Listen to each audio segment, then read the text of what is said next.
बिस्मिल्लाहिर्रहमानिर्रहीम। अस्सलाम वालेकुम। क्या हाल है? ठीक है आप सब लोग? अस्सलाम वालेकुम जी। क्या हाल है सब बहन भाई? ठीक ठाक हैं। अल्लाह ताला सबको खुश व खुरम रखे, परेशानियों बीमारियों तकलीफ़ों से दूर रखे जी। अल्लाह सुना आपको। ये देखें जी, महक फ़ातिमा धूप में बैठ के होमवर्क कर रही है। कल महक के स्कूल खुल रही हैं, कल जाना ना। हाँ जी। हाँ जी, कल महक की क्लास शुरू हो जाएगी तो थोड़ा बहुत होमवर्क रहता था। बस ये छुट्टियों में फिर मेरे साथ ही काम करवाती रही है तो काम अपना मुकम्मल नहीं कर पाई स्कूल का, तो आज बैठ के कर रही है। और इसके साथ ही वीडियो का आगाज़ करते हैं। और वीडियो की तरफ जाने से पहले जो हमारे चैनल पर नए हैं उन बहन भाइयों से रिक्वेस्ट है, प्लीज़ हमारे चैनल को सब्सक्राइब कर दें।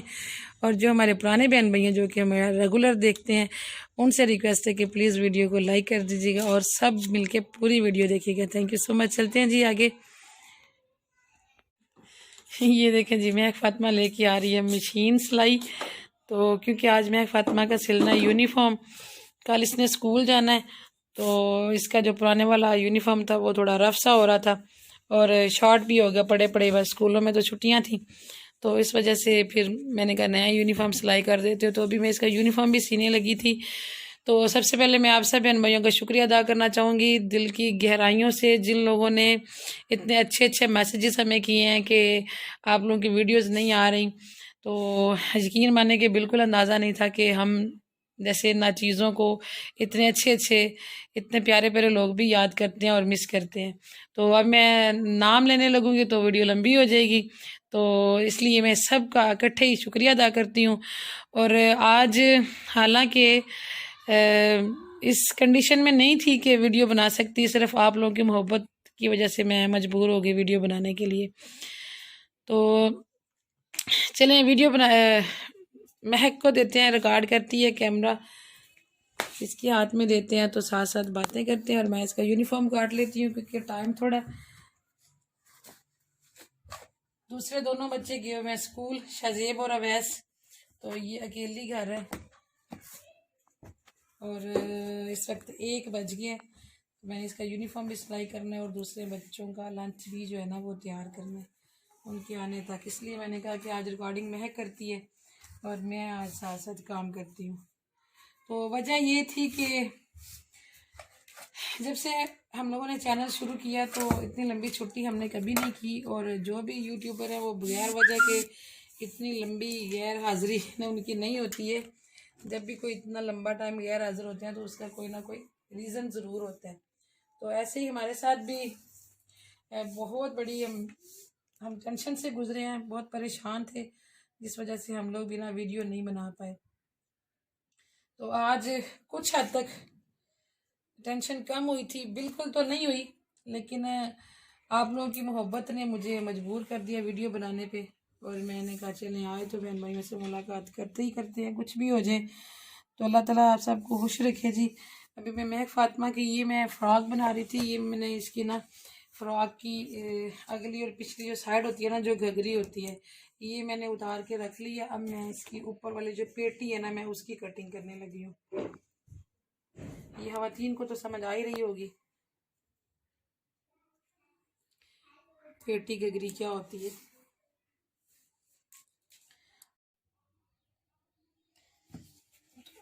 इसके पापा घर नहीं है, मैं के असल में ना डॉक्टर साहब के साथ ना परसों मसला हो गया था।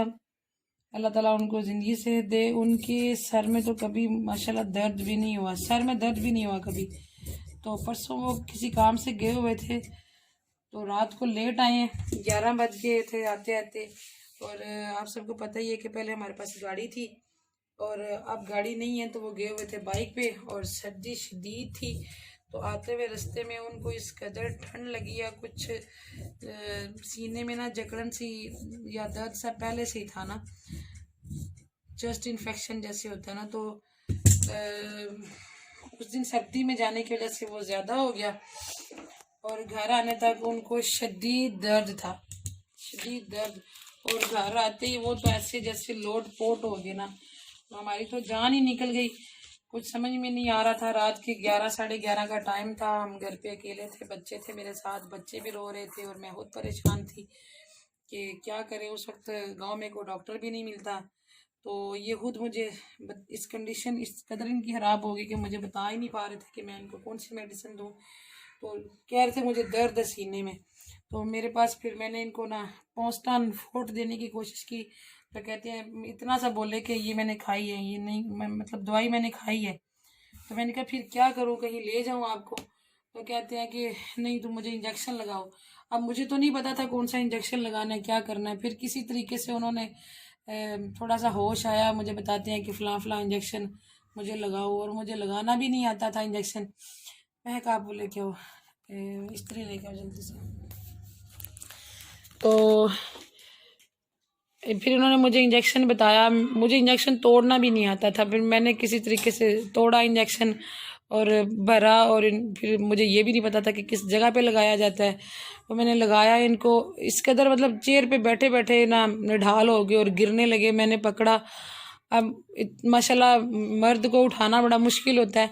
मैंने जिस तरह से घसीट के मैं उनको अंदर लेके गई, और वहाँ जाके मैं लेटाने लगी बेड पे, तो बेड से नीचे गिर गए, और नीचे ही फर्श पे कुछ और ठंड थी, तो उस वजह से और ज़्यादा कपकपाने लग गए। इस कदर कपकपी थी, ना उनसे बोला जा रहा था, ना हाथ उनके कंट्रोल में आ रहे थे। पूरी बॉडी मतलब इस कदर हमारे लिए टेंशन बनी ना। तो फिर जिस तरह से भी करके मैंने इंजेक्शन लगाया उनको। इंजेक्शन के बाद फिर ना कहते हैं कि अभी थोड़ा सा दर्द जो है ना वो कम हुआ है, लेकिन कंडीशन ऐसी थी कि ये तो माफ़िया मांगने लग गए कि मुझे माफ़ कर देना। और हैरानी इतनी हुई कि कभी इस बंदे को ज़िंदगी में दर्द तक नहीं हुआ, और इस तरह के बंदे को कभी इस तरह की अचानक इतनी तकलीफ़ हो जाए तो आप खुद सोच सकते हैं कि इंसान पे क्या गुजरती है। तो फिर मैं सारी रात इनको दबाती रही, इनकी तलियां मलती रही, और बार बार मैं नब्ज़ चेक करती रही। फिर थोड़ी देर बाद कहीं जाके सोए, मैंने इनको दूध पत्ती वगैरह बना के दी। और फिर मेडिसिन मुझे खुद ही कहते हैं कि फ़लाँ फ़लाँ गोलियां मुझे दो। मैं क्या मुझे नहीं समझ आ रही, फिर खुद ही निकाली हैं। जब मैंने निकाल दी तो मुझे कहते हैं कि क्यों मुझे दवाई खिला रही हो, मुझे क्या हुआ है। मतलब इस तरह के इनके हवास भी नहीं थे, हवास में अपने नहीं थे ये। तो मैं इतनी परेशान हुई, बड़ी परेशानी में रात गुजारी। मैं बोलती रही कि मैं आपको किसी के पास ले जाती हूँ, डॉक्टर के पास। कहते हैं नहीं, वो इतना बोल रहे थे कि नहीं। फिर बस इस कदर परेशानी की रात गुजरी ना। तो सुबह जब उठे हैं तो उस वक़्त इनकी ये कंडीशन थी कि ज़ुबान से सही तरह से लफ्ज़ अदा नहीं हो रहे थे, लंबे लंबे लफ्ज़ करके बोल रहे थे, खिंचाव लग रहा था ज़ुबान को। और बोलते बोलते एकदम रोना आ गया इनको, रो पड़े और बोला नहीं गया। तो बड़ी परेशानी रही, बड़ी परेशानी से गुजरे हम लोग। तो बाद में फिर मैंने इनको कावा बना के दिया, दालचीनी और इलायची वगैरह डाल के, जो भी उस वक्त घर में था। फिर मैंने इनको अंडा उबाल के दिया, दूध दिया, साथ कोई केक वगैरह नाश्ता करवाया, और फिर इंजेक्शन लगवाया इन्होंने मुझसे। और फिर इनको मैंने स्टीम दी, तो स्टीम दे के धूप में लटाया, तो कुछ इनकी सर्दी वो कंट्रोल हुई। तो अल्हम्दुलिल्लाह फिर कहीं जाके पिछले टाइम इनकी तबीयत जो है वो कंट्रोल में आई। तो ये सूरत हाल थी हमारे साथ इन परेशान। और इससे पहले भी घर में बहुत ही परेशानी चल रही थी, बहुत ही ज़्यादा परेशानी चल रही थी। अब मुझे नहीं पता कि ये उस परेशानी को नहीं बर्दाश्त कर पाए, या कि वाकई ठंड लगी थी, क्या चक्कर था। मगर यह है कि इन्होंने परसों हमें एक दफ़ा हिला के रख दिया। तो अभी भी किसी काम से बाहर गए हैं। अल्लाह ताला सबको अपने हिफ्ज़-ओ-मान में रखे जी। मैं उन सब बहन भाइयों का एक बार फिर दिल से शुक्रिया अदा करती हूँ, और सबसे रिक्वेस्ट करती हूँ कि प्लीज़ आप सब दुआ में याद रखिएगा, और दिल से दुआ कीजिएगा कि अल्लाह ताला हमारी परेशानियाँ दूर करे। और डॉक्टर साहब को भी अल्लाह ताला ज़िंदगी सेहत दे। और बच्चों की पढ़ाई शुरू हो गई है, स्कूल खुल गए हैं, अल्लाह ताला हदायत दे स्कूल वालों को भी, और इदारे के जो इंचार्ज हैं कि बच्चों का जितना लॉस हो चुका है वो बहुत है, मज़ीद बच्चों की पढ़ाई का लॉस ना करवाएं। और ये क्लास जो है जैसे तैसे हो, जिस सिरे चढ़ ही जाए तो अच्छा है। तो इसके साथ ही फिर इजाज़त दें, हाज़िरी लगवानी थी बस आप लोगों की मोहब्बत की वजह से आज मजबूर होगी, वरना यकीन माने कि इस वक्त बोलने की भी हिम्मत नहीं हो रही थी। तो दुआ में याद रखिएगा। अल्लाह ताला आप सबका हामी नासिर हो जी। अल्लाह हाफिज़।